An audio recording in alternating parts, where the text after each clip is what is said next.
আসসালামু আলাইকুম। আজকে আম্মু আপনাদের সামনে সহজ পদ্ধতিতে আলু দিয়ে খাসির মাংস রান্না করে দেখাবে।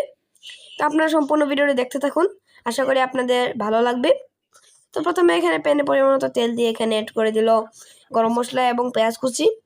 তারপর এগুলা নাড়াচাড়া দিয়ে যখন নরম হয়ে যাবে এরপর যে এখানের মধ্যে লবণ, তারপর অ্যাড করে দিল হলুদের গুঁড়া, দিয়ে দিল মরিচের গুঁড়া, তারপর এখানের মধ্যে অ্যাড করে দিল জিরার গুঁড়া, দিয়ে দিল ধনিয়ার গুঁড়া, তারপর দিয়ে দিল গরম মশলার গুঁড়া।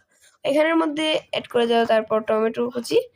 এখানে কিন্তু আম্মু আদা বাটা, রসুন বাটা এবং পেঁয়াজ বাটা ভিডিওতে স্কিপ হয়ে গেছে, আপনারা এটি দিয়ে দিবেন, আমরা দেখাতে পারিনি এটি। তো এরপর যে একটু পানি দিয়ে এগুলোকে নাড়াচাড়া দিয়ে ভালোভাবে কষিয়ে নিল।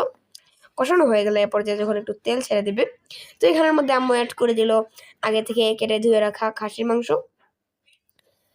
দিয়ে দেওয়ার পর দেখতে পাচ্ছেন আম্মু এগুলাকে নাড়াচাড়া দিয়ে ভালোভাবে কষিয়ে নিচ্ছে।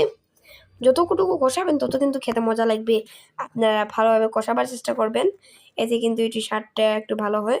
এরপর যে ঢাকনাটা দিয়ে দিল, ঢাকনা ওঠানোর পর এভাবে মাঝে মাঝে বারবার নাড়াচাড়া দিবেন, এতে করে তলায় লেগে যাবে না এবং নাড়াচাড়া দিলে ভালো করে কষানো হবে এবং এটির ভিতরে ঝোলটা ঢুকবে।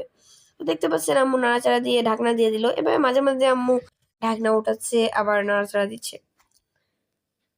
যে দেখতে পাচ্ছেন এগুলা কষানো হয়ে গেলে আম্মু আগে থেকে ভেজে রাখা আলু এড করে দিল।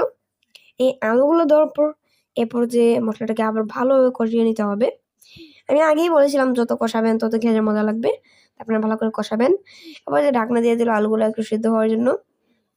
তো এরপর যে নাড়াচাড়া দিয়ে এখানের মধ্যে ঝোল এড করে দিল, তারপর একটু নাড়াচাড়া দিয়ে যখন এভাবে সিদ্ধ করে নিতে হবে, তখন আবার ঢাকনা দিয়ে দিল।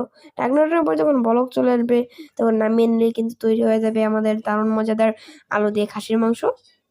ভিডিওটি ভালো লাগলে অবশ্যই লাইক করে দিবেন, চ্যানেল নতুন হয়ে থাকলে সাবস্ক্রাইব করতে ভুলবেন না। আল্লাহ হাফেজ।